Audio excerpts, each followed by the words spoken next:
After every one of those interviews, I find myself truly humbled by the generosity of my interviewees. And that's something that was especially true with Avi Shlaim. What sets Avi apart is not only his demeanor or his kindness, it's the gentle way in which he lays out his arguments, even when faced with the harshest of criticism. And of course, there is his exceptional depth of knowledge. Now, I've noticed a trend. My interviews seem to be getting longer. This one clocks in at about an hour and 45 minutes. I get it, attention spans are short and time is a luxury these days. Yet I made a deliberate choice not to trunctuate this conversation. To do so would have been unfair to you, the interested listener, and to Avi himself. Every cut and every edit would have diminished the interview's quality. Stick with it and you will see why. But you might be wondering, why dwell on the past? Well, first, today's events only make sense when you understand the past. Second, regrettably, most people, and yes, even many Israelis, don't really know what happened, thanks to a revisionist history and a slick propaganda machine that's been churning since even before Israel's statehood. So I'm not exaggerating when I say that this interview includes a couple of bombshells for those of us that are not as well informed as Avi. The problem is that Israel was born as a child of Zionist terror and war, and if I listen to Avi Shlaim, then I get the sense that Israel's undoing might also be one of terror and war, but terror and war from within and not coming from Israel's enemies. One last thing before we jump into the interview. Avi was what we call a Zeitzeuge. That's a person that witnessed the historical events that we are discussing firsthand. As such, he has written a book that we briefly mentioned in the interview, but as the interview progressed, it became clear that there was simply not sufficient time left to cover it. This brings me back to the generosity of my interviewees, because meanwhile we have recorded a second interview that describes how Avi and his family, being Arab Jews in Iraq, were driven out of that country by events that are so sensitive in Israel even today that the bare mentioning has caused an uproar in Israel's media landscape. If you don't want to miss it, go ahead and subscribe, hit the bell icon for notifications on when we publish the second interview. But for now, let's listen to one of the most prominent scholars on the Israel-Palestine conflict. Professor Avi Shlaim, good morning to you from Amsterdam, the Netherlands, to, I believe, where was it? Not in Oxford, you are in your summer house? I'm not in Oxford, I'm in our summer house in West Wales, except that we haven't got any summer over here. How are you doing this morning without summer? I'm happy to be in conversation with you, and I've listened to some of your podcasts. I had a really interesting afternoon yesterday. I listened to the whole of your podcasts with Noam Chomsky, with Gideon Levy, and with Benny Morris. So I found them very illuminating, and I am ready to continue the conversation. Very kind of you to say. And in the meantime, I have read your book till I can tell you exactly the page 181. You were just coming from Iraq into Israel. Yeah? So it's a fascinating story, and we will scratch on it a little bit later, because I think that gives you a almost unique vantage point. And I have to confess, I have not considered that side of the story up until reading your book. So it's really highly recommended. Okay? Thank you. Thank you. So, as you said, I spoke with a couple of other people, and maybe we briefly start with Benny Morris, because there's something you share with Benny Morris. You are also one of the group that's called the New Historians. And for those who don't know it yet, the New Historians, and please correct me if I'm wrong, but the New Historians were a small group of historians who had the exceptional fortune to have access to Israel's state archives. And you have published, or the individual members of the New Historians have published academic papers based on their research in those archives. It is correct, and by chance, all our three books were published in 1988. This is Benny Morris, Ilan Pappe, and myself. Benny Morris's book was called The Birth of the Palestinian Refugee Problem, 1947 to 1949. Ilan Pappe's book was called Britain and the Arab-Israeli Conflict, 1948 to 1951. And my book was called Collusion Across the Jordan, King Abdallah, the Zionist Movement, and the Partition of Palestine. And collectively, we became known as the New Historians or the Revisionist Israeli historians. And between us, we mounted a frontal attack on all the myths that have come to surround the birth of Israel and the first Arab-Israeli war. And there are two factors that help to explain the emergence of the new history or the new historiography in the late 1980s. One was the availability of the official records. Israel copied from Britain the 30-year rule governing the review and declassification of official records. And Israel, in those days, used to apply this rule very, very liberally. This is no longer the case. And many of the documents that Benny Morris in particular found have now been weeded out of the archives, and people can no longer go and find them in the archive. And the reading room in the archive has been closed, so you have to apply online for specific documents or files. So we had unimpeded access to the records of the Israel State Archives and the IDF archive as well. And that made possible the new history. The other factor that helps to explain the emergence of the new history was the Israeli invasion of Lebanon in 1982. Until then, until that invasion, there was a national consensus around the notion of en brera. En brera means there is no alternative. We were at war with the Arabs wanted to destroy us, and we had no choice but to stand up and fight. And there was a consensus around the notion that all of Israel's wars were defensive wars, not offensive wars. This was by the admission of Menachem Begin, this was a war of choice. And when he admitted that this was a war of choice chosen by Israel to go to war, the whole concept of en brera collapsed, and that opened the space for a debate about not just that war, but Israel's past. And for the first time in Israel's history, there was political dissent during the war. Then there was the debate surrounding the invasion of Lebanon in 1982 opened up the space in which Benny Morris, Ilan Pappe, and I moved in, and we found a relatively receptive audience, a much more receptive audience than we would have found prior to the invasion of Lebanon. So these were the two factors, the availability of records, official records on the one hand, and also the political climate in Israel, which was conducive to debate and discussion. What would you say were the 2 or 3 main findings that you yourself found in those archives, the most important findings from yourself?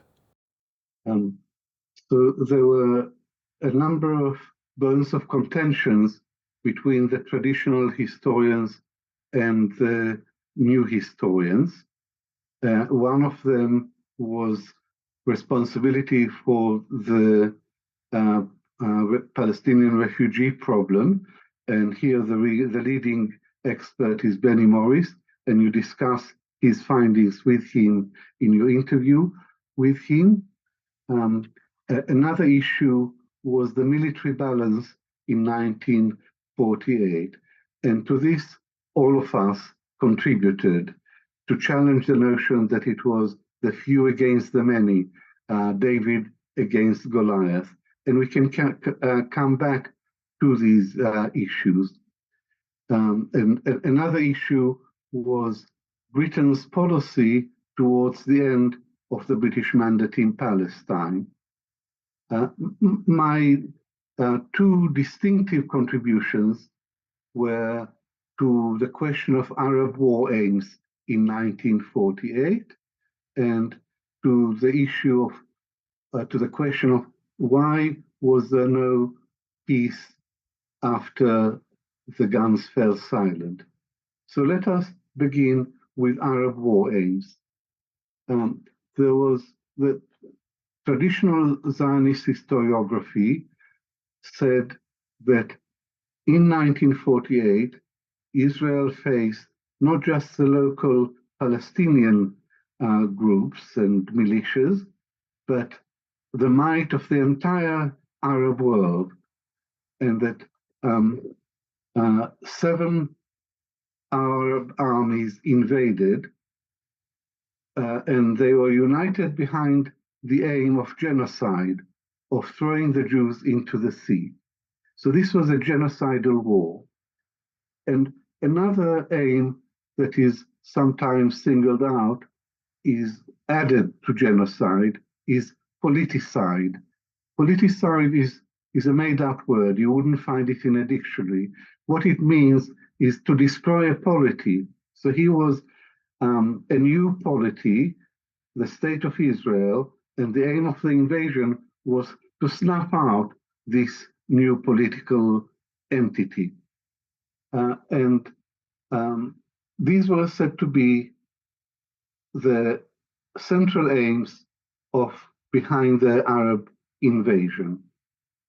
And my own work, as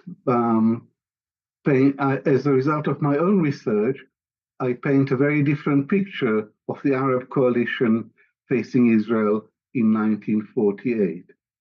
I regard it as the Arab coalition as one of the most bitterly divided, disorganized, and ramshackle coalition in the history of warfare. And it's the inability of the Arab states to coordinate their diplomatic and military strategies that largely explains the defeat that they suffered in that year. To be more specific, I looked closely at King Abdullah of Jordan, who was a member of that coalition.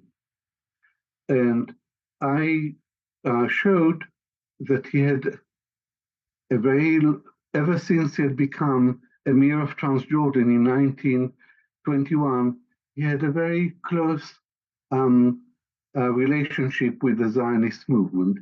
And in 1947, King Abdullah and the Zionist movement had reached a tacit agreement to divide Palestine between themselves at the expense of the Palestinians.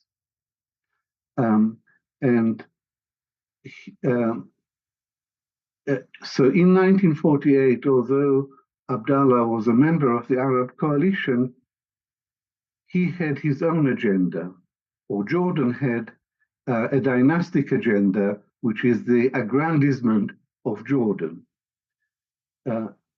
Egypt, another important member of the Arab coalition, was then ruled by King Farouk. King Farouk had his own dynastic agenda, which is to contain the growth of the power and influence of his main rival, King Abdullah. So within the Arab coalition, there were conflicting national agendas. And the aim of King Abdullah was most definitely not to throw the Jews into the sea and not to destroy the state of Israel, because his main rival was Haj Amin al-Husseini, the leader of the Palestinian national movement. They were rivals over who will rule Palestine. So King Abdullah was the king of realism, and as a result of realpolitik, he came to terms with the Zionists. And this is what happened in the end. The two winners in the 1948 war was Israel, which extended its borders way beyond the borders envisaged in the UN partition plan. Israel extended its borders from 55% of mandatory Palestine to 78% of mandatory Palestine.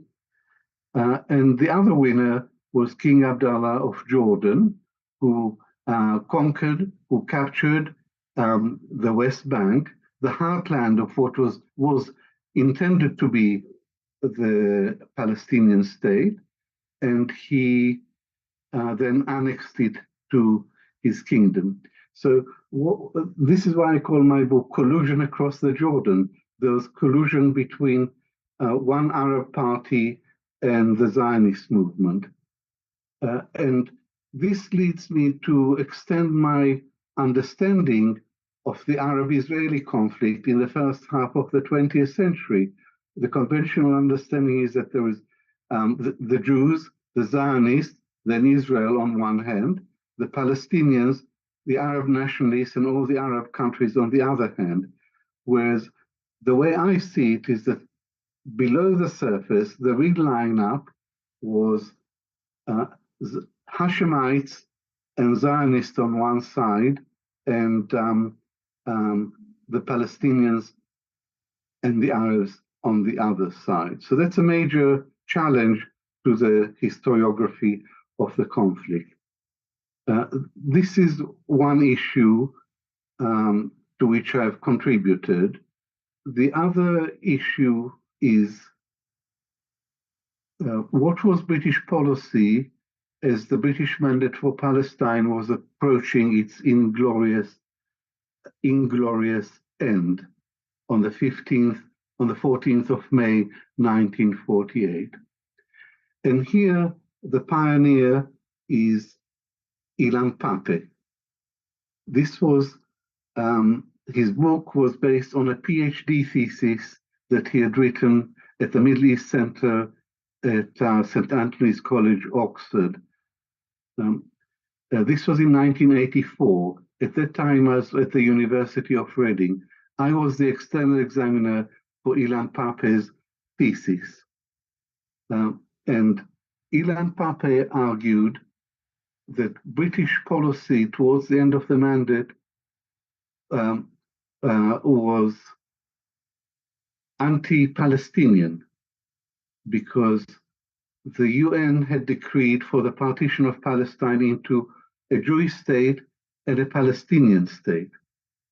But in British eyes, the Palestinian state was synonymous with a Mufti state, and Haj Amin al-Husseini was a renegade, an enemy who had, during the Second World War, thrown his lot with Adolf Hitler. So Britain pretended to be neutral after the UN passed the partition resolution, but it wasn't neutral. British hostility to the Palestinians was a constant factor throughout this period, 47 to 49. And Britain's real policy, as opposed to the declared policy, was to support the bid by its client, King Abdullah, to capture the West Bank and to nullify the idea of a Palestinian state. And so Britain knew and approved of the collusion across the Jordan. In this sense, what Ilan Pappe and I have written flatly contradicts the traditional Zionist historiography, because in Zionist historiography, Britain is the villain, and Ernest Bevin, the Foreign Secretary of Britain at that time, is the great ogre, the great monster in human form, and it was said that he was informed by anti-Semitism. The British government was anti-Semitic, and they did everything to prevent the emergence of a Jewish state. The argument used to be that Britain, when it had surrendered the mandate, then encouraged and armed its Arab clients to invade Palestine upon expiry of the mandate to strangle the Jewish state at birth. And Ilan Pappe and I say, no, it's the other way around, that Britain accepted the inevitable emergence of a Jewish state, but it did everything to abort the birth of a Palestinian state. So there is a case to be made against Britain at the end of the mandate, but it's not the one that the Zionists have made. Professor, if you allow me, there are a couple of things to be said here. Now, I personally struggled a little bit to understand the position of Britain. Of course, there are many shades of gray, right? Now, what I saw in some of my interviews, but also in some of the books that I read, is that prior to the creation of the State of Israel, the precursors of the IDF were quite extreme in their application of violence, right? The CIA described them as a terror gang. The Secret Service, the UK MI6 described, also the precursor, described them as a terrorist organization. They even planned to kill Winston Churchill. So on one side, Britain was very much aware about the terror acts that were committed by the precursors of by the Haganah, by the Irgun, and so on. Yeah. Not only in Israel, so Palestine, in England, in Vienna, Hotel Sacher was bombed, right? In America even. And then so Britain still supported Israel against Palestine. Now, when I talked about this with Noam Chomsky, he made it very clear to me. So basically, and I'm paraphrasing, he argued that the mere existence of Israel is anti-Semitic, because the reason why it was supported to come into existence was that nobody wanted the Jews in Europe. So that's how he formulated it. And if we look at it from this side, it also makes sense. So what's your position on this discrepancy between, Haganah committing terror activities against the British and the British still supporting, the Jewish agency, how it's called, before it became, Israel? I'd like to go further back a bit to 1917 and the Balfour Declaration.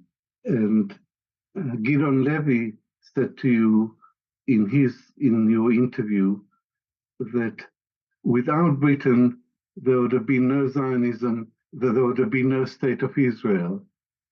Without the Balfour Declaration and Britain's consistent support for a Jewish homeland, there would have been no state of Israel. So that was the traditional British policy from 1917 onwards. In 1917, the Jews were 10% of the population, the Arabs were 90%, the Jews owned 2% of the land. And yet Britain allocated only civil and religious rights to the Arabs, and political rights to the Jews. So this was the original sin.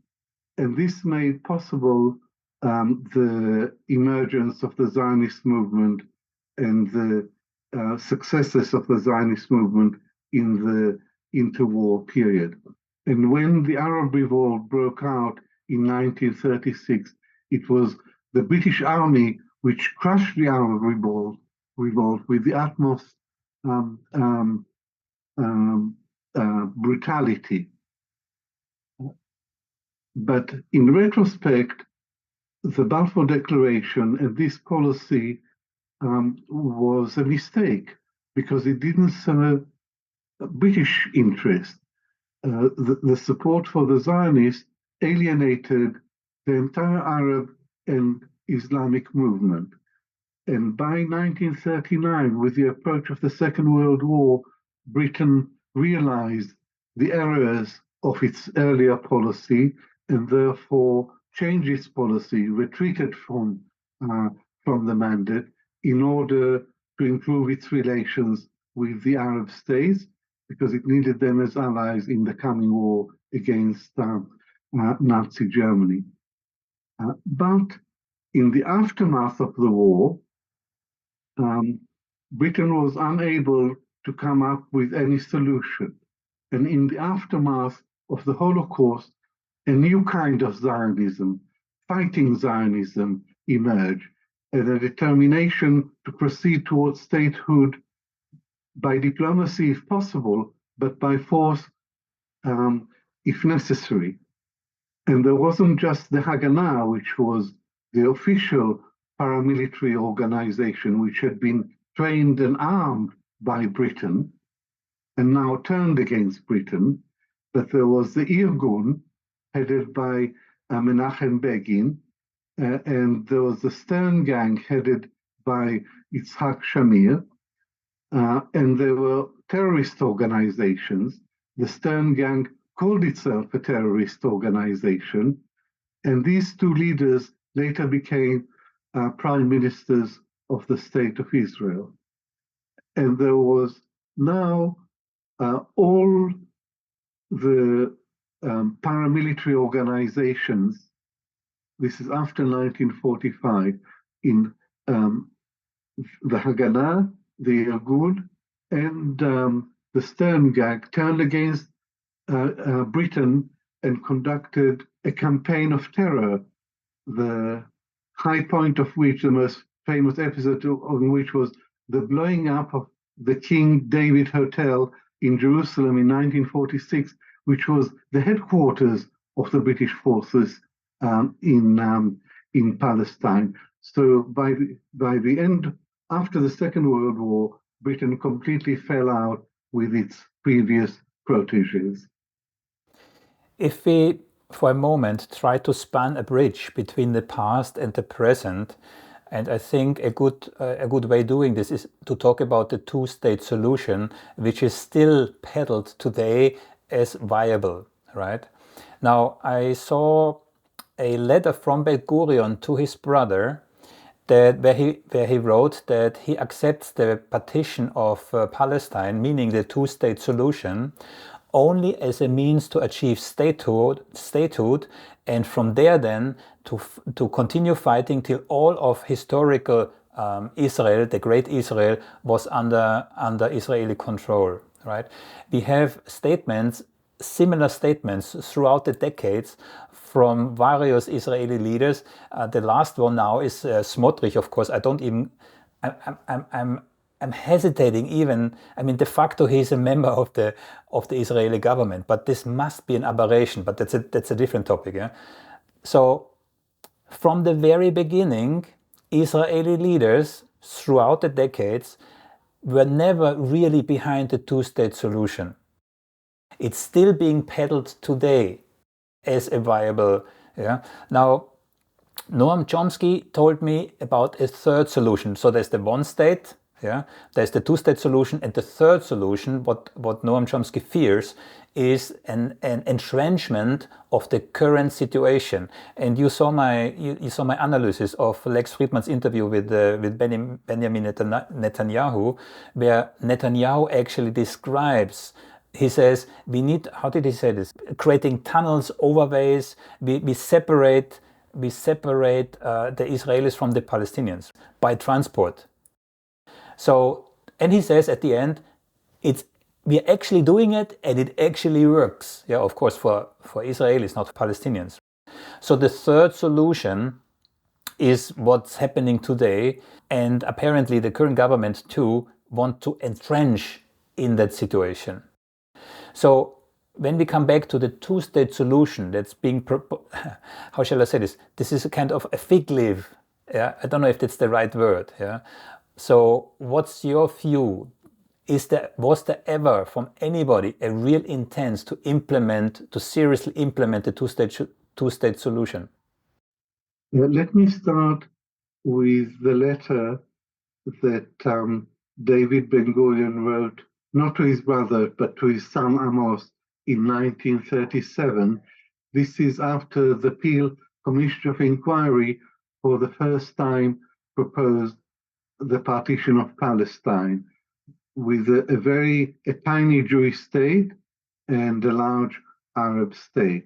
And there was a debate within the Zionist movement whether to accept the Peel partition plan. And many objected because the Jewish state was going to be so tiny along the coast, along Haifa. Chaim Weizmann, the veteran Zionist leader, said the Jews would be mad not to accept the partition plan. Even if the Jewish state is the size of a tablecloth, we should accept it. C'est le premier pas qui compte. It's the first step that counts. And Ben-Gurion, in his letter, elaborates on this quintessential Zionist strategy, which says, at every historical juncture, take what's on offer, consolidate, and then press for more. And Ben-Gurion spells out the logic of the Zionist movement in that letter very clearly. He says, if we have a state, however small, we'll have sovereignty. We'll be able to have an army. And once we have an army, we'll be able to talk to the Arabs in a language which otherwise we wouldn't be able to use. In other words, we wouldn't use diplomacy. We use force to capture more and more land and expand. So this is a Zionist strategy of gradualism, which has worked extremely successfully for the Zionist movement. Now, traditionally, the Labour Party accepted the partition of Palestine. That was the policy. But the partition of Palestine was to be with Hashemite Jordan, not with the Palestinians. And after 1967, there was partition was once again on the agenda. And the Labour Party had two options, a Jordanian option and a Palestinian option. The Palestinian option was to have a Palestinian mini-state on the West Bank and Gaza at peace with Israel. They didn't want that. And the Jordanian option was to return the West Bank and the old city of Jerusalem to King Hussein of Jordan in return for peace. But neither of these options were followed, because after 1967, Israel preferred land to peace. And all the international initiatives to resolve this conflict, most of them have failed because of Israeli intransigence, because Israel preferred land to peace. So I do agree with you, and I do agree with Noam Chomsky, that the two-state solution was never a realistic solution to this conflict, because no Israeli government since 1967 has been willing to offer a Palestinian state in borders which would be acceptable to even the most moderate of Palestinian leaders. So there were offers of withdrawal from some parts of the West Bank, but under Labour and Likud, Jerusalem was always to remain the united eternal capital of the state of Israel. And also Israel wanted parts of the West Bank, the most valuable parts of the West Bank where the settlements are. So no Israeli government has been serious about an independent Palestinian state. And although the rhetoric sometimes agreed to a Palestinian state, the Likud platform has never changed. It's always been opposed to an independent Palestinian state. That's number one. Israel wasn't serious about a two-state solution. And number two is America. America is committed to a two-state solution, but in words only. So no American government has put pressure on Israel to end the occupation and accept an independent Palestinian state. So from the beginning, the two-state solution has not been a realistic solution, and Israel has just consolidated and expanded the status quo, consolidated and expanded its control over the West Bank. Do you think that there would be any scenarios where Israel might consider to expulse all the Arabs from Palestine/Israel? That's a very, very far-fetched scenario, and I don't think that it would be realistic to expel all the Arabs from the West Bank.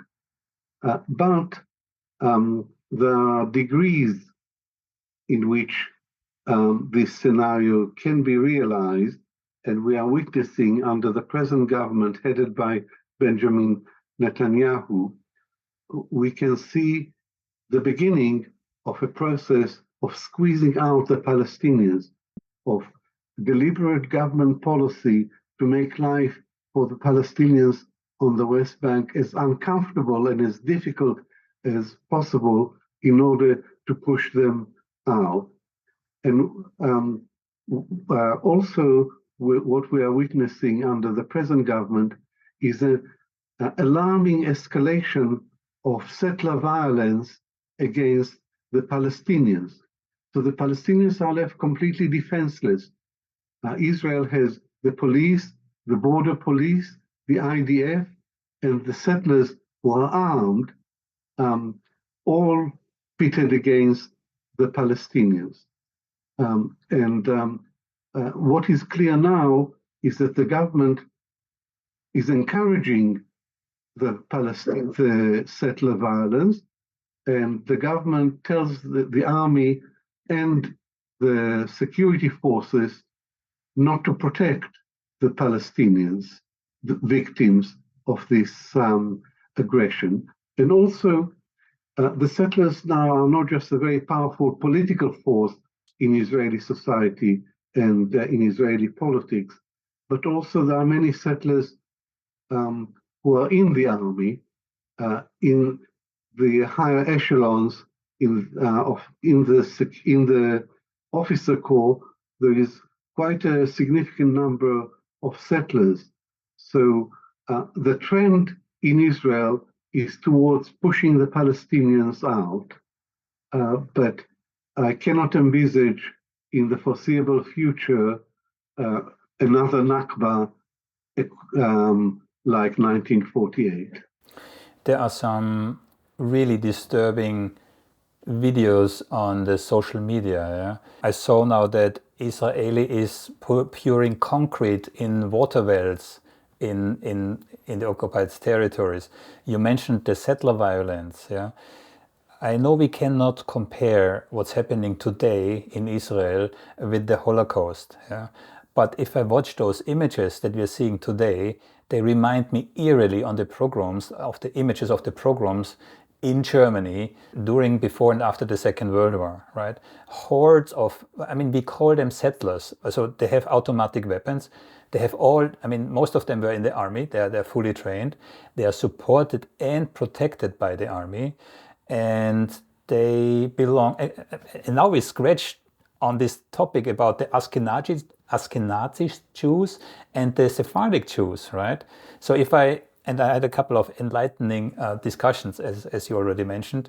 I was unaware of this sectarian split, yeah, whereby the Sephardic Jews now demographically taking more and more of the votes, hence, the political divide at the moment in Israel. But there's one thing that Netanyahu said, or Netanyahu warns the West already a long time for Iran with a nuclear weapon, right? But let's just play this through. If the development in Israel continue and we get a messianic government, a purely messianic government in Israel, then we have a religious fundamentalist state run by, how shall I say this, extremists with a nuclear weapon. So in my point of view, this might even be more dangerous than Iran with a nuclear weapon. There is a difference between Iran and Israel. Iran has never invaded and never attacked any of its neighbors. Israel has repeatedly attacked its neighbors, and Iran is under threat from Israel. Israel's monopoly of nuclear weapons in the region is an existential threat to Iran, which is why they've been so determined to have their own nuclear weapons in order to be able to counter the Israeli threat. But if you look at Netanyahu's rhetoric for the last 40 years, he says that Iran poses an existential threat to Israel. But he says that about anything. He says that Hezbollah, which is a completely insignificant military force, says Hamas is an existential threat to Israel. This is because Netanyahu is a populist leader who always whips up fears in the Israeli public, and he plays on these fears. And America is typically hypocritical on this issue as it is on every other issue to do with the Israeli-Palestinian conflict. So America knows that Israel has nuclear weapons, but it would never declare that because then American laws would come into effect and America would have to do something about its support for Israel. So America denies that Israel has nuclear weapons. And there was a very good agreement, the Iran nuclear agreement of 2015, to which there were 6 parties, and everyone played their part, including Iran, which submitted to inspections, and that controlled the Iranian nuclear program until Donald Trump pulled America out of this agreement. But not only did he withdraw from the agreement, he did everything to destroy this agreement. So this is why we are in the state that we are, with Iran going all out to cross the threshold to make it possible to produce nuclear weapons. So the problem is not just Iran and its nuclear program, it's Israel and the stupidity of American policy towards Iran. But let's look at the worst possible scenario, which is that Iran succeeds in producing nuclear weapons. It wouldn't be a good thing, but there would be a balance of terror, and that would deter Israel from using nuclear weapons. They would deter each other. There would be mutual agreed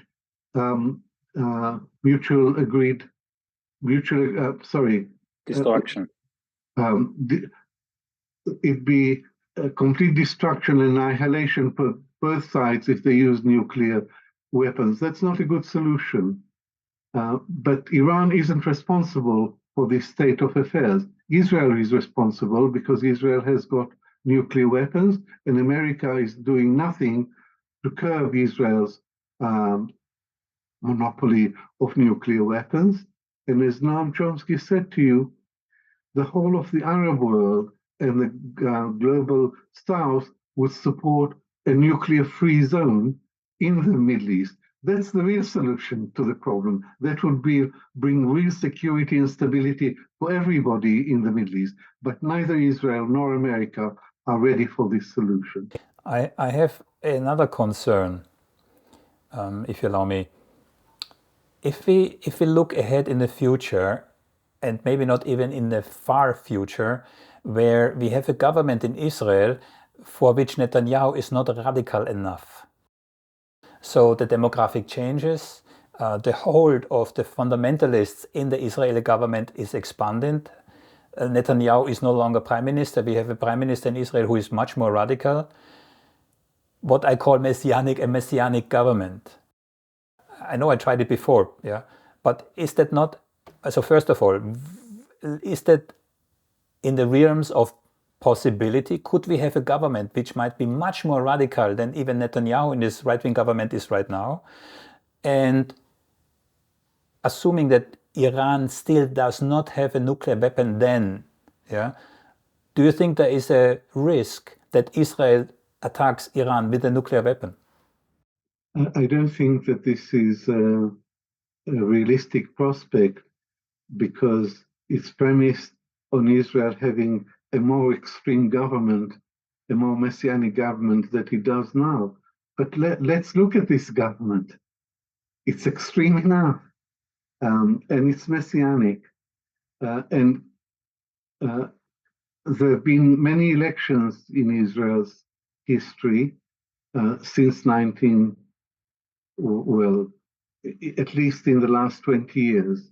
And I've written many op-ed articles which begin, this new government is something else. It's nothing like it has ever existed before. It's the most right-wing, xenophobic, religious fundamentalist, overtly racist and homophobic government in Israel's history. Because this government is not center-right, it's right and religious right and far-right. And everything revolves in Israeli politics around Netanyahu. I know that social scientists shouldn't dwell too much on individuals, but I'm old-fashioned enough to think that history is shaped by individuals. And if you look at the last 4 elections in Israel, they revolved around the personality of Netanyahu. So you had the pro-Netanyahu camp and the anti-Netanyahu camp. And in the last election, the Netanyahu camp won. But Netanyahu is not a uniquely selfish politician, but he is an extremely selfish politician who puts his own interests above the interests of his party or his country. And he faces 3 serious corruption charges. He's on trial, and he knows, and everyone knows, that if he goes on trial, he will be convicted and he'll end up in prison. So everything he does now revolves around trying to stay out of prison. And for this reason, he needs his extreme right-wing allies. But another scenario is possible in Israeli politics. If it wasn't for Netanyahu, it would be a national coalition government between the Likud and the center parties, led by Lapid and Gantz. That's a possible scenario, but it doesn't happen because of Netanyahu. Netanyahu needs his extreme right-wing allies in order to carry out the overhaul of the judiciary, in order to limit the powers of the Supreme Court. And what worries me is that people like Gvir, Itamar Gvir, and Smotrich have got a radical agenda, a messianic agenda. Their agenda is to formally annex the whole of the West Bank, drive as many Palestinians out as possible, but force the Palestinians to admit that they are defeated and to come to terms with their status as second-class citizens within Greater Israel. That's the real agenda. And the reform of the judiciary is a means to an end, because the Supreme Court wouldn't allow these policies by the government. That's why the government is determined to reduce the powers of the Supreme Court, undermine the independence of the Supreme Court, and also change the rules for the appointment of Supreme Court judges. So this government is really dangerous and extreme, and we don't have to think of a more extreme government, because this government is a real threat to Israeli democracy, to the rule of law, to the independence of the judiciary, and to Israel's reputation abroad, which has never been as low as it is at the moment. If I'm not mistaken, there are 5 judges in the Supreme Court, 13 of which are Ashkenazi Jews, and only 2 are from different, they're not Ashkenazi Jews, yeah? So that comes back again to the sectarian split, right? So for those who don't know, the Ashkenazi Jews, they're more from European descent, and the Sephardic Jews more from Oriental descent, which reminds me, we still have to... But the Sephardic, the demographics now, because they get many more children, right? They are now on this verge of, and this is also partially explaining the shift to the right from the Israeli government. It's not the only reason, but partially explaining it, right? So yes, you're absolutely right. The current government is the most right-wing that Israel ever had in its history, but I don't think it's the end stage. There could be a much more radical government, especially when they put in those judiciary, when they were succeeding with those judiciary reforms, when they basically could do whatever they want, right? So I have a very grim view on the future for the Palestinians if this trend further develops, right? So again, this internal split between, I think there are more fractions, yeah, but especially between Ashkenazi and Sephardic Jews. What's your take on this, let's say, internal frictions? How serious are they? Where could that lead to? Is there a potential for a surprise outcome that we all don't anticipate? So the present crisis in Israel is the most profound constitutional crisis in Israel's entire history. But this is a constitutional crisis which will be resolved one way or another. But at the same time, this crisis has revealed the very deep cleavage within Israel society. And the government's program for the overhaul of the judiciary has met with unprecedented popular opposition. For the last 3 weeks, for the last 30 weeks, there have been demonstrations of hundreds of thousands of Israelis against this legislation.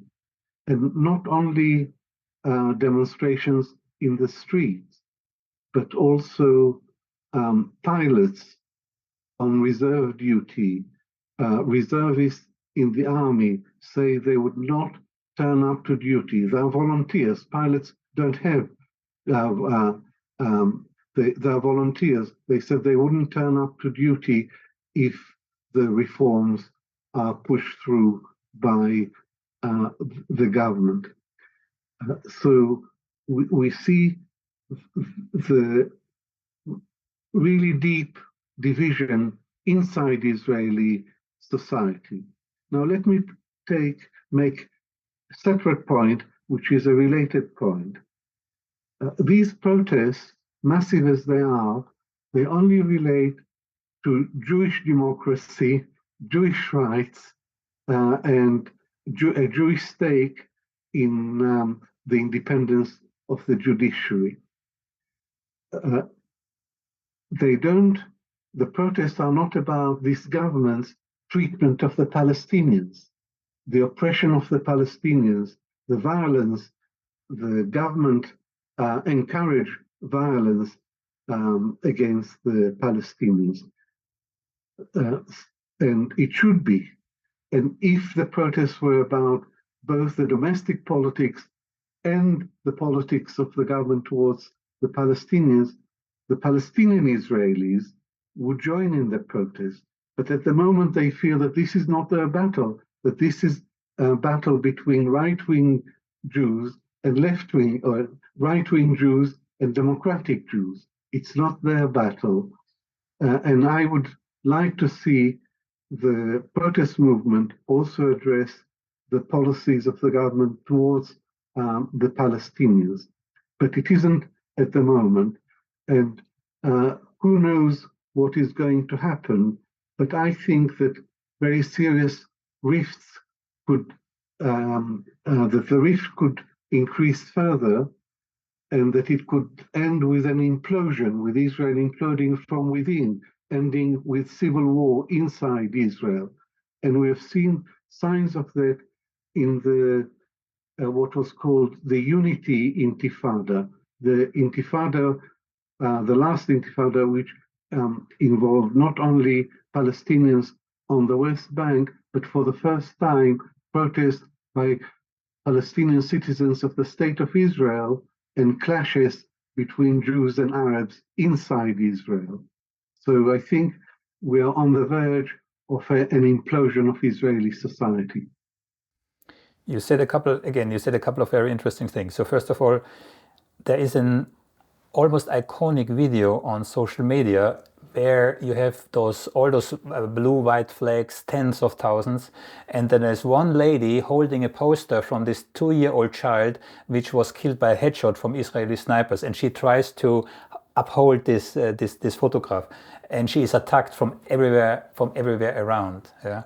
And it also makes clear, if I, from an outsider, if I look at the protesters, they're all Europeans. Yeah, you don't have ultra-Orthodox or religious, or this is one part of a privileged colonial society protesting against another part of a privileged colonial society.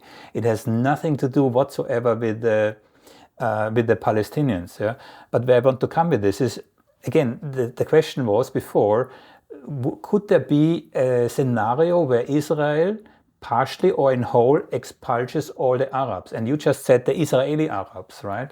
I think Noam or Gideon called them, no, it was actually Benny Morris who said that Israel might view them as a so-called fifth column from within, right?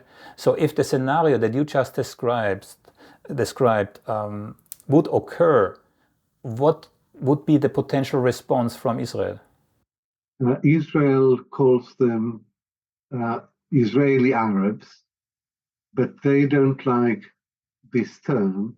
They prefer to be called Palestinian citizens of the State of Israel.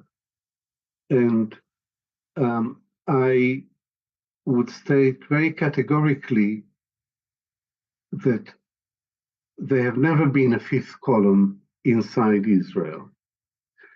This is where I differ with Benny Morris. Benny Morris is a really good historian, and he's a positivist historian who relies on written records. He doesn't believe in oral history. I also am a positive historian, and whenever I can get written records, I do. But I supplement that with oral history as well. He's a purist. He only believes written records. And his book on the origins, the birth of the Palestinian refugee problem, is the most scholarly objective and definitive study of this issue that we are ever likely to get. But having written that, during the Second Intifada, during the suicide bombings, he veered from the left to the extreme right. And then he started passing judgments on what happened in 48. In his book, there are no moral judgments. But after he changed his views and veered to the right, he said Ben-Gurion made a terrible mistake in 1948. He allowed 150,000 Arabs to stay within the state of Israel. He should have expelled the whole lot. And then we would have had homogeneous Jewish society. And I strongly disagree with him on this issue. And remember that the Palestinian inside Israel from 1948 onwards have always played by the rules of the game. They had political parties, they had representation, and they accepted the political system of the new society. But it's Israelis of the right who have always rejected them, doubted the loyalty to the state of Israel, and one Israeli politician, or more than one, have suggested subjecting them to a loyalty oath. So if they do not swear an oath of loyalty to Israel as a Jewish state, they lose their rights as citizens and they could be expelled. So there are right-wing forces in Israel who are very hostile to the Palestinians because they are not Jewish, and they would like to get rid of them if at all possible. But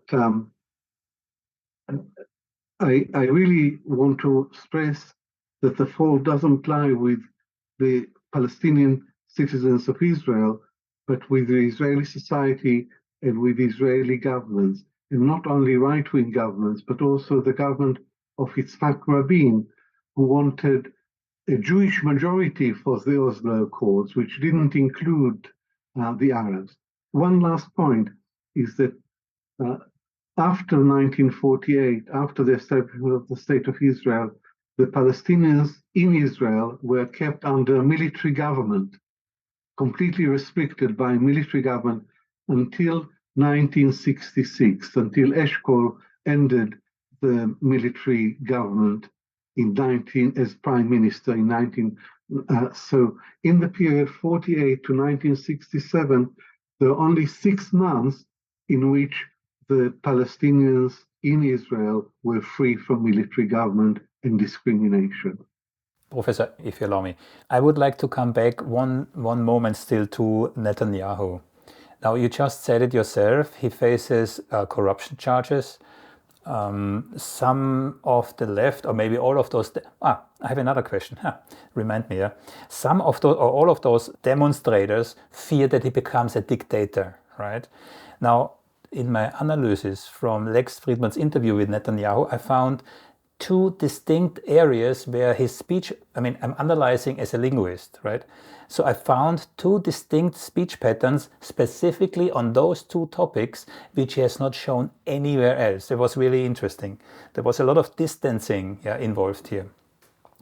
But when we talk about Netanyahu, where do you see him going in the government? How long do you think he's still there as prime minister of Israel? It's impossible to tell. I don't have a crystal ball, but what I can say is that this is Netanyahu's 5th term as prime minister, and he was a very strong prime minister in his last 4 terms. But now he's not a strong prime minister. Now he's very weak because now he's dependent on his extreme right-wing allies, the religious Zionism and Jewish power. and he doesn't have any options to fire them and to bring other parties into the coalition. And they're exploiting Netanyahu's dependence on them. And you can see this in detail with Smotrich, the leader of religious Zionism, who is the Minister of Finance, but he's also in charge of the civil administration on the West Bank. So he's in charge of the police on the West Bank. And so he and Itamar Ben Gvir have a lot of political clout within this coalition, and Netanyahu doesn't have the same room for maneuver as he had in the past. Make no mistake about it, he's an extremely intelligent and clever politician, and he's a really brilliant tactician. So he's never created anything. He hasn't got any positive achievements, but he's very smart at playing the political game, and his agenda is to survive as long as possible as prime minister in order not to face the trial. How long he can keep this game going is not easy to tell, but I think for quite a long time, because he has a majority of 64 seats in the Knesset, and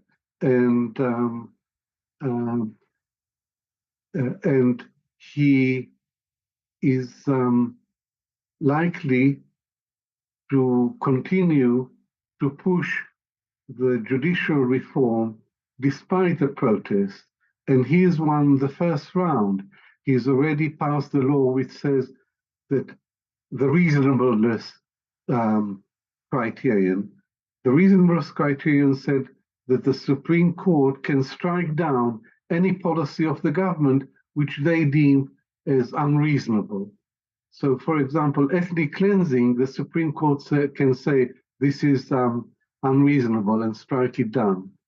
But now the bill has been passed and the Supreme Court can no longer strike down policy of the government as unreasonable. So he won the first round in this battle, and the fight will continue. There'll be more protests. And Netanyahu said, we are going to meet and consult with the opposition and come to a compromise. But we don't know how this is going to shape in the future. On a personal level, I mean on Netanyahu's personal level, do you think he went into a pact with the devil, so to speak? Or is he, in his mindset, part of that right-wing fundamentalist group? Netanyahu has made a pact with the devil, and he helped to create the devil because these two parties, Jewish power and religious Zionism, were beyond the pale. They were very extreme. Itamar Ben Gvir was rejected for army service because he was considered too extreme. He was a follower of Rabbi Kahana, whose fascist movement was outlawed. Jewish power, the name of the party, is a fascist name because it only recognizes the Jews as having any rights. But Netanyahu made these parties legitimate and helped them to come together, and then he invited them to join his coalition. So he's responsible for the composition of the present government and for the fact that the government has Israeli politics, that the government has tilted so much to the far right compared with any previous Israeli government. And these people are too extreme for Netanyahu. Netanyahu is a status quo politician as far as the occupation is concerned. Netanyahu has not wanted to formally annex the West Bank. The status quo suits him very well because Israel has a free hand to do whatever it likes on the West Bank. And he has kept expanding settlements and the infrastructure of the settlements and the repressive policies towards the Palestinians. But he's never been willing to formally annex the West Bank, because if he did so, then the international community may react and may impose sanctions. So he's been a status quo power as far as the occupation is concerned, but now his coalition allies are pushing him towards more extreme and formal annexation, and so he's playing he's I was going to say he's a moderating force, but that would be absurd to describe him as a moderating force. But he's more centrist than they are. And I think that Netanyahu's thinking about the future of the West Bank goes back to a speech he made when he was deputy foreign minister in the 80s. He made a speech in the Knesset and he said, I'm for a Palestinian state. And everyone was surprised. Then he said, but I'm not for two Palestinian states. There is already a Palestinian state on the east bank of the Jordan, and I don't want another Palestinian state on the West Bank. So his long-term policy is to absorb the West Bank into Greater Israel and to deflect Palestinian pressures for statehood to the East Bank. So he wants to keep the West Bank with as few Arabs as possible as part of Greater Israel, but to destabilize the Hashemite regime on the East Bank by making it possible and maybe encouraging the Palestinians to replace the Hashemite Kingdom of Jordan with the Republic of Palestine. And the slogan, the right-wing slogan, the Likud slogan, that Jordan is Palestine, is the reflection of this policy, which I think is still at the back of Netanyahu's mind. How realistic is it? What do you think? How realistic might it be? It's completely unrealistic because Jordan is Jordan and Palestine is Palestine. And the Palestinians don't want freedom and independence on the East Bank. They want freedom and independence on the West Bank and in Gaza, with a capital city in Jerusalem. That's their agenda, not to overthrow the monarchy in Amman. Yeah, there's a third solution, of course, a second solution, of course, to drive all the Palestinians into Jordan, right? Yes. And this used to be a real fear by King Hussein, and that was one of the reasons that King Hussein made a peace treaty with Israel, the danger of Israeli demographic aggression. This is what it was called, demographic aggression, that mass expulsion of Palestinians from the West Bank to the East Bank, which would destabilize the monarchy and lead to a political transformation on the West Bank. So this is still a danger. The political elite in Jordan is well aware of this danger, and King Hussein signed a peace treaty with Israel in 1994, which was popular in Israel and remains popular in Israel. But Netanyahu has no use for the Hashemite Kingdom of Jordan. He doesn't respect their independence, and he just wants them to be the policeman. Or if the West Bank is to be divided, they would like Jordan to be the policeman of the Arabs on the West Bank and keep most of the settlements as part of Israel. So Netanyahu would consider a functional division where Israel annexes the areas up to the wall on the West Bank, which includes most of the settlements and the settlers, and he would like Jordan to police the rest, the heavily populated Palestinian cities. But King Abdullah is not prepared to play this role, and he would be crazy if he agreed to play that role, because he would antagonize all the Palestinians and turn them against his regime. So Netanyahu's policies are, with regard to Jordan, are not realistic. Two more questions. Because you said playing policeman, Jordan, there's a similar kind of agreement with the PA, with the Palestinian Authority, when it comes to the West Bank, right? And we have seen after the, how shall I call it, attack, because it was an attack of the military, Israeli military on Jenin, that now you have the youth from the some of the occupied territories are fighting actually against the PA, right? Some of the fighters that Israel were not able to catch were arrested by the Palestinian Authority and handed over to Israel. So what do you make out of this? I mean, we talked about the division within the Israeli population, but there's, I mean, an even more fragmented Palestinian population. But now with this unorganized youth, because they're not under an umbrella organization, right? What do you make out of it? I'd like to go back to the Oslo Accord. At the time, I was very optimistic that it was the real deal, that after a transition period, it would lead to an independent Palestinian state on the West Bank and Gaza Strip, with the capital city in Jerusalem. But it was not to be. Oslo turned out to be a trap for the Palestinians.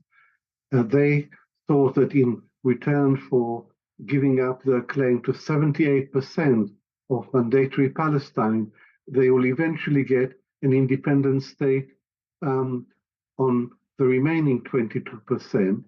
But the Oslo Accord never mentioned, let alone promised, a Palestinian state down the road. So it was a serious mistake. And the biggest mistake was that the Palestinians didn't insist on a freeze on settlements. So ever since 1993, all Israeli governments, both Labour and Likud, have been expanding settlements.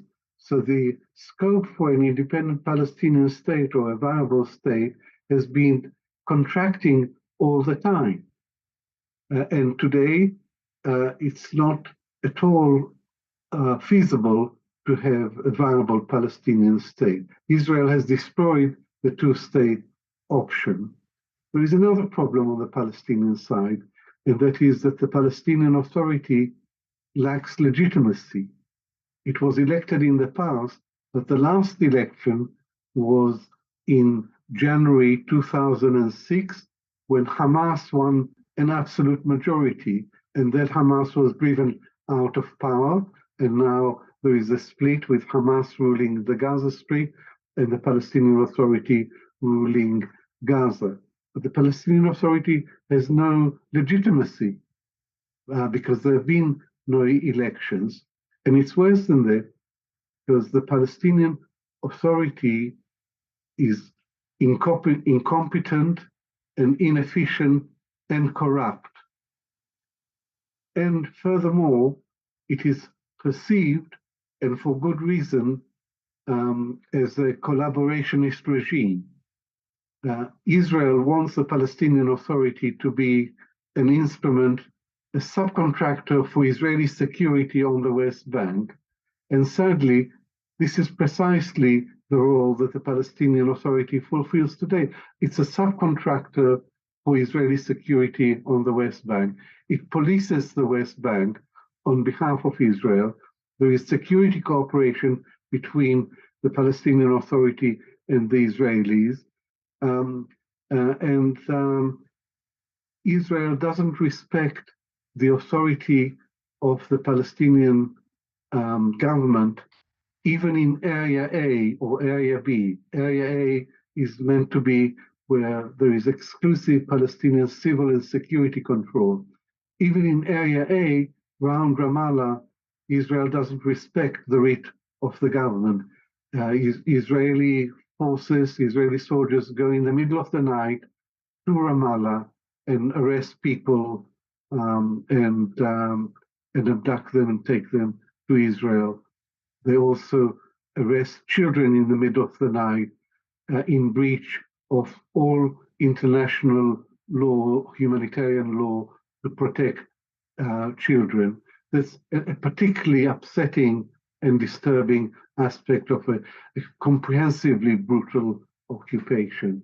So I make one further point, and that is the Palestinians have never been more weak and isolated in their history than they are today, because of the so-called Abraham Accords, the peace agreements between Israel, the United Arab Emirates, Bahrain, Morocco, and Sudan. I don't regard these as peace agreements because they are not peace between societies. They are transactions between Benjamin Netanyahu and authoritarian Arab rulers.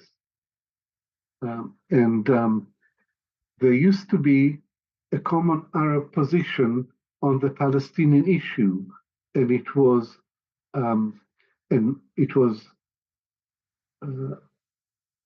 encapsulated in the 2002 Arab Peace Initiative, which offered Israel peace, formal peace, and normalization with all 22 members of the Arab League in return for an end of occupation, in return for an independent Palestinian state on the West Bank and Gaza with the capital city in East Jerusalem. That's the deal of the century. That's what Israel had always been asking for. But Israel has never responded to this, and it completely ignores it. Netanyahu has always argued that the Palestinians are defeated, that Israel has defeated the Palestinians. Israel can walk all over them. Israel can do whatever it wants on the West Bank, and yet it can make peace with Arab countries without any concessions. And sadly, he succeeded. Sadly, the Abraham Accords vindicate Netanyahu in saying that Israel doesn't have to trade land for peace, it can have peace for peace with the Arab states. So these Arab states have betrayed the Palestinians. They have gone back on the consensus that Israel has to pay a price, and the Palestinians regard the Abraham Accord as a stab in the back. So they're, whichever way you look at it, the Palestinians today are in very, very poor shape. And you just mentioned children getting arrested. Yeah, Israel calls them child terrorists. Yeah. So the framing is already extremely. And there are lots of video clips on social media where you can see how brutal those kids get arrested and how young. I mean, I saw 6 or 7 or 8 years young kids are getting arrested here, right? Israel denounces everything the Palestinians do, every form of resistance, as terrorism. So when Ben and Jerry, two elderly Jews, decided not to sell their ice cream on the West Bank, Israel described it as economic terrorism. You just reminded me on one point we have to discuss still. It's anti-Semitism versus anti-Zionism. Again, in the interview that I analyzed, Netanyahu made an absolute point on stating and restating that for him, anti-Zionism is anti-Semitism, right? Whilst we know those are two completely different topics. We also know why he does it, but I would like to get your view on it. Anti-Zionism versus anti-Semitism. Why it is incorrect to equate both. So Netanyahu, in the interview you analyzed, says that anti-Zionism is anti-Semitism, and that's complete and utter rubbish. There's no way to describe that claim because the Jews are a people. They live everywhere in the world.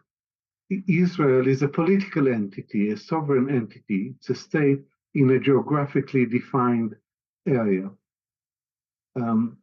Anti-Semitism is, my definition of anti-Semitism is hatred of Jews because they are Jews. Anti-Zionism is opposition to some aspects of the Zionist movement. And in particular, anti-Zionism refers to criticisms of the Israeli policies towards the Palestinians, a criticism of the occupation. And these are completely valid, evidence-based criticisms. They're in no way anti-Semitic. And Netanyahu and Israel's friends in the rest of the world sometimes conflate anti-Semitism with conflate anti-Zionism with anti-Semitism. And they deliberately conflate the two in order to silence legitimate criticisms of Israeli policies. Now, I'd like to make one further distinction, having distinguished between anti-Semitism and anti-Zionism. And that is that Zionism is the ideology of the Jewish state. And I'm not anti-Zionist in the sense that I accept the legitimacy of the state of Israel within its original borders. I accept the legitimacy of the state of Israel within the armistice lines of 1949. What I reject is the Zionist colonial project beyond the Green Line on the West Bank. So you can accept Israel's legitimacy, and this is in no way anti-Semitic, while totally rejecting Israeli policies and creeping annexation of the West Bank. Let me make one further qualification. It is possible to be both anti-Semitic and anti-Zionist. It is possible that someone who criticizes Israel also hates Jews. But you need evidence that the motive for criticizing Israel, the motive for anti-Semitism, is hatred of the Jews. And in 99% of the cases of criticisms of Israel, you wouldn't find any hatred of Jews. I'll give you one example, Jeremy Corbyn. Jeremy Corbyn had an impeccable record of fighting anti-racism, of fighting racism of every kind, including anti-Semitism. He was the only leader of a British political party who supported Palestinian rights. The attacks on him by the Israel lobby, which destroyed his political career, was not because he was anti-Semitic. He wasn't. There is the single statement which is anti-Semitic from Corbyn. The attacks on him were because he supported Palestinian rights and because he was a critic of Israel. And this is a phenomenon which is very disturbing, indeed alarming, which is that the conflation of the two, and in Britain, and also the pressure applied by Israel and its allies abroad to adopt the IHRA definition of anti-Semitism. And this definition is a vacuous definition. It doesn't really define anything, but it says that Semitism is a certain perception of Jews, but it doesn't say what the perception of Jews are. But then there are 11 examples which illustrate what might constitute anti-Semitism. And 7 of these examples are things that you mustn't say about Israel. Like, if you say that the state of Israel is a racist project, then you are anti-Semitic under the definition. And this definition is being imposed by the Israel lobby, or there is pressure for the adoption of this definition. The British government has adopted it and is imposing it on universities and local authorities. The German government has passed legislation as well against the boycott, against BDS. So what we're witnessing is a very, very unfortunate move orchestrated by Israel to silence legitimate criticisms of Israeli behavior and to tarnish anyone who dares to criticize Israel, to denounce them as anti-Semitic, which is a very serious charge. So to conclude, I'd like to make a very, very clear and firm distinction between anti-Semitism, which is utterly horrendous and deplorable, and anti-Zionism, which is a perfectly reasonable critique of specific Israeli policies by Israeli governments. If Netanyahu or the instigators of this equation are successful, they have succeeded in stifling any criticism towards what Israel is doing. And this is, I mean, obviously, this is their aim, right?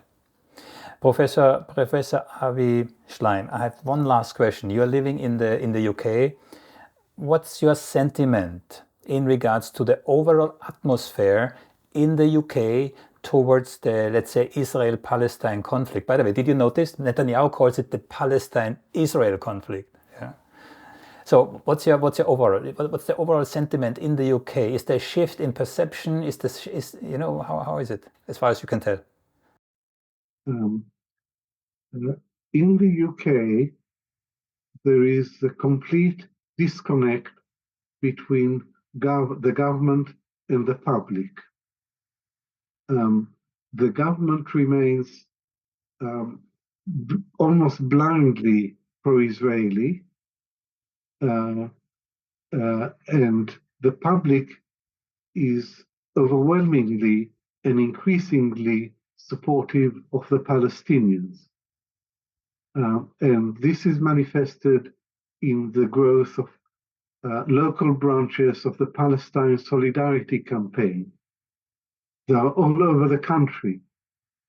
And this disconnect between the public and the government is not unique to Britain. It's typical of Europe and typical of America, the same disconnect.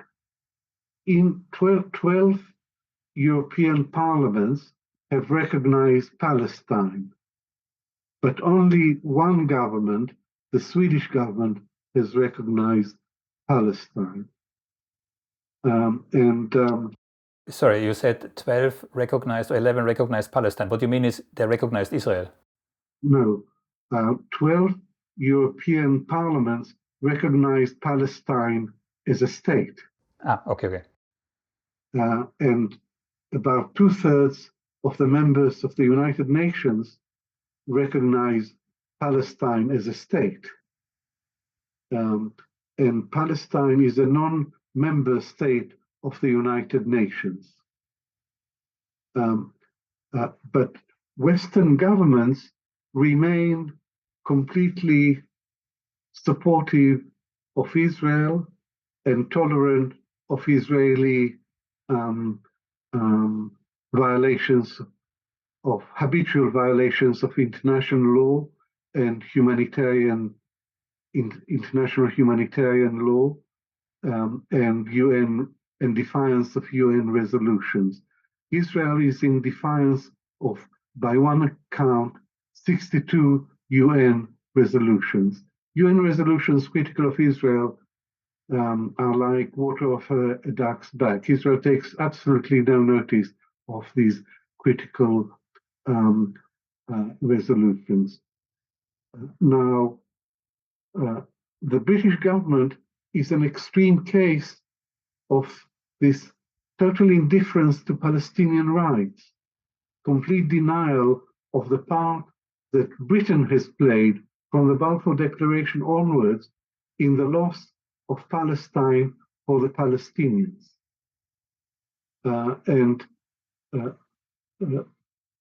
This year, an agreement was signed between Britain and Israel. I think it's called Roadmap 2030. It's a trade agreement which covers cooperation in trade and many other areas, but it has three very unusual elements in it. It says that the British government opposes the referral of Israel to the International Criminal Court. It says the British government is opposed and will fight against BDS, against sanctions against Israel and divestment from Israel. And the third element says Britain will work against a focus on Israel at the UN. So the British government is indifferent to Palestinian rights, and it gives Israel a carte blanche to do whatever it likes. And one extreme example, one typical example of this, the attitude of the Tory party and Tory governments towards Israel, is Boris Johnson when he was Prime Minister. He wrote a letter to the Conservative Friends of Israel, which is an extremely powerful foreign policy lobby. He wrote a letter in which he said, my government respects the independence of the International Criminal Court, but my government is opposed to the investigation of Israel because Israel is a close friend and ally of the United Kingdom. So there you have it, that because Israel is a close friend and ally of Britain, Israel is above international law and above international scrutiny. To conclude, Israel has enjoyed a very high degree of impunity for its crimes against the Palestinians. And Western governments are guilty of complicity in the Israeli occupation, and the Israeli occupation is the most prolonged and brutal occupation of modern times. America is particularly guilty of complicity in Israeli crimes because America gives Israel money, arms, and diplomatic protection, particularly the use of the veto at the Security Council. And the problem about American support for Israel is that it is unconditional. It's not conditional on Israeli respect for Palestinian human rights or international law. It's unconditional. So Israel can do whatever it likes without having to pay a price. Israel literally gets away with murder because of this permissive position of the international community. The international community has really let down the Palestinians from 1917 until the present. And the Palestinians are never going to have justice unless the international community changes its attitude towards them and towards Israel. I cannot resist to ask, why? Why is Israel supported in the way it is by so many European and US governments? Why? There are historical reasons for European support for Israel. In the case of Germany, it's obvious why Germany would not do anything to upset Israel, and that is a guilt feeling over the Holocaust. And within the European Union, Israel has a number of friends. Germany is one, the Netherlands is another, the Czech Republic is another, and Israel can count on one of its friends to defeat any resolution within the European Union which is not to its liking. In America, there are two reasons why Israel enjoys such an unprecedented degree of immunity for its crimes. One reason is the power and influence of the Israel lobby. The Israel lobby is the most powerful foreign policy lobby in the United States. And it influences American policy across the board, not only towards Israel-Palestine, but towards the whole of the Middle East. And the other reason for the support that Israel gets from America is the military-industrial complex. The heavy industries, the arms industries are concentrated in the southern America, in the south of America, in predominantly Republican areas. And the arms manufacturers love Israel. They love Israel because America gives Israel $3.8 billion in military aid every year. Obama signed this package for 10 years, $38 billion. So $38 billion over 10 years of American taxpayers' money goes to Israel and comes back as profits for the American arms industries.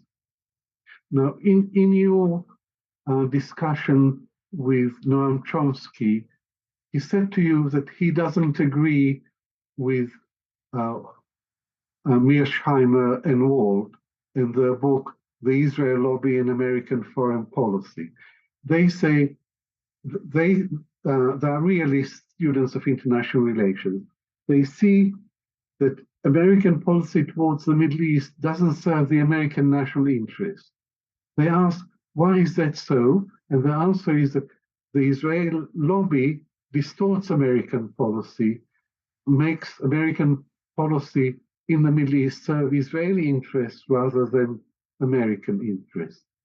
Noam Chomsky doesn't agree with them. He says that the real reason is the support of the military-industrial complex for Israel. And I think that these are not conflicting explanations, but they are complementary.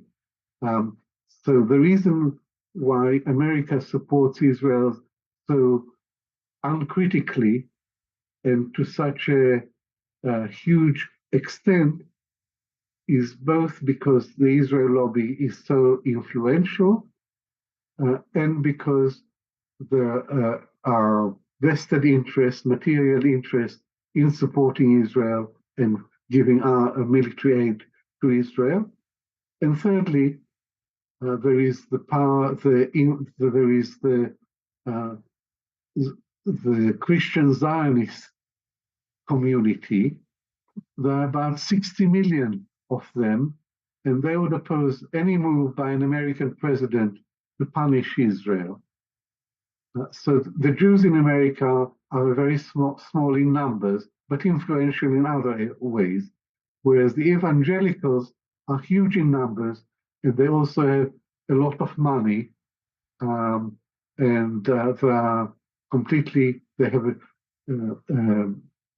a literal interpretation of the Bible, and therefore totally uncritical supporters of Israel. Yeah, Noam Chomsky said actually this is the, how did he phrase it? This is the the worst outgrowth of anti-Semitism that he can imagine. He literally said not even Hitler went that far, because the evangelicals in America, they put Israel where it is because they hope for the Armageddon, the clash between civilizations. That's why they are supporting Israel. That was a very interesting thought. Professor Avi Shlaim, I have outstayed my welcome massively. You have been incredibly patient with me. It was a fascinating discussion. I'm looking forward to talk to you again, Professor. But for today, I let you go. Again, thank you very much for your time, for your patience, and for your wisdom. Thank you very much, Thomas. You have not overstayed your welcome. I've greatly enjoyed my conversation with you, and I look forward to our next conversation, which will focus about my book, my memoir, 3 Worlds, Memoir of an Arab Jew. So there is a lot more to discuss. Professor Avi Shlaim, thank you so much. Best wishes to the UK. Thank you. Goodbye.